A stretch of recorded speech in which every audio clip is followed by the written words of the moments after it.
आज हम बात करेंगे पाकिस्तान और अमेरिका के बच्चों की तालीम और तरबियत कैसे होती है। तालीम और तरबियत की दर्स गाहें दो होती हैं, खानदान और स्कूल।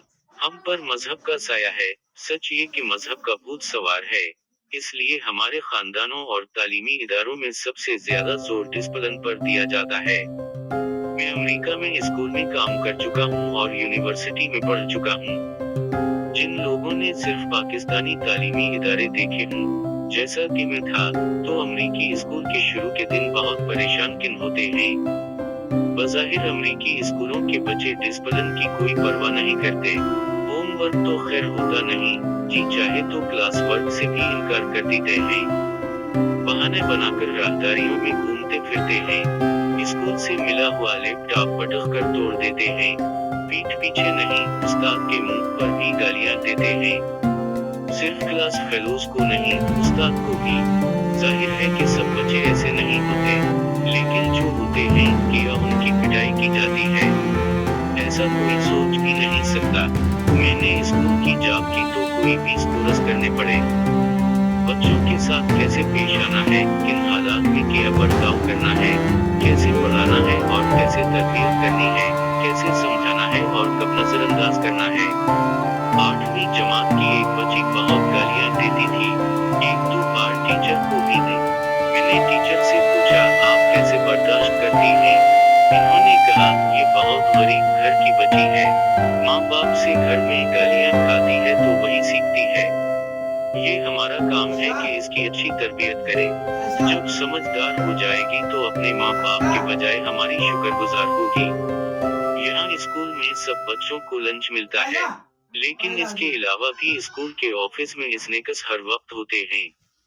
टीचर्स भी अपनी अलमारियों का में खाने पीने का सामान रखते हैं।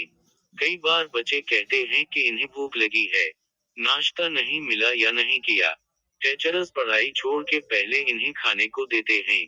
सच बताऊं, मेरी तनख्वाह बहुत कम थी, लेकिन रोजाना $15-20 के स्नैक्स अपने तलबा को बिन मांगे देता था। एक दिन किसी बच्चे ने पूछा, आप ये चीजें कहाँ से लाते हैं? मैंने कहा, कोस्टको से। इसने कहा, मेरी माँ कोस्टको में काम करती है, वो वहाँ जेनिटर हैं, यानी सफाई करने वाली। हमारे यहाँ जुमे मासी कहा जाता है।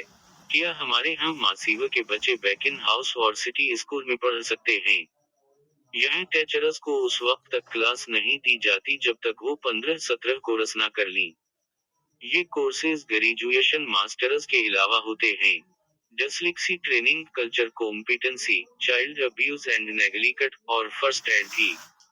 मुमकिन है कि बच्चा भूखा रहता हो, घर का माहौल अच्छा ना हो, ज़हनी मसाइल हों। टीचर्स बच्चों के वालिदैन से राब्ते में रहते हैं। मैं जिन टीचर्स के साथ रहा, उन सबको अपने तलबा के घरेलू हालात का इल्म था। मजदूरी या खराब रवैये वाले हर बच्चे के लिए खास तरबियत का कोर्स तश्कील दिया जाता है।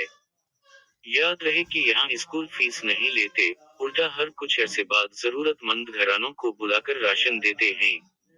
टीचर्स को बच्चों के लिए स्नैक्स लाने या उनके वालिदैन से राब्ता रखने का मुआवजा नहीं मिलता, वो उसे अपनी जिम्मेदारी समझते हैं।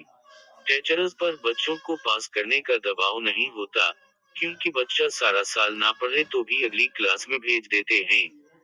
टीचर्स बच्चों को इम्तिहान के बजाय अमली जिंदगी के लिए तैयार करते हैं।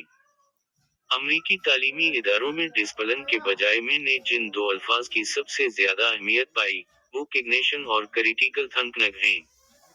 मार्टिन लूथर किंग जूनियर का एक कॉल इस बारे में कोट किया जाता है, लेकिन दरअसल ये सुकरात का अंदाज है, यानी सवालों के जवाब देने के बजाय जवाब ढूंढने का तरीका बताना, सोचने पर मजबूर करना। मैंने प्रोफेशनल जर्नलिज्म में सीखा कि गैर जानिबदाराना अंदाज में खबर कैसे लिखनी है। यहाँ स्कूल के बच्चों को सिखाया जाता है कि कोई टेक्स्ट देखें तो अंदाजा लगाएं कि इसमें जानिबदारी तो नहीं बरती गई। लिखने बैठे तो खुद को तअस्सुबात से पाक करके कलम उठाएं। आपके बड़े से बड़ा आलम दीन, सियासतदान और सहाफी अमरीकी बच्चों को कायल करना दूर की बात, उनके सामने 5 मिनट खड़ा नहीं रह सकता, क्योंकि यहाँ डिसिप्लिन की नहीं, क्रिटिकल थिंकिंग की अहमियत है। उसी लिए अमरीकी स्कूलों में पढ़ने वाले बच्चों के सवालात से उनके पाकिस्तानी वालिदैन घबराते हैं। ہمارے ہاں ڈسپلن کا مطلب ہے کہ آپ کچھ نہ سوچیں، کوئی سوال نہ اٹھائیں، کچھ سمجھنے کی کوشش نہ کریں۔ اسکول میں ہوں تو رٹے لگائیں، اسکول پاس کر لیں تو نعرے لگائیں۔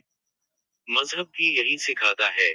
کچھ سمجھ میں آئے نہ آئے، رٹے لگائیں، نعرے لگائیں، ثواب کمائیں۔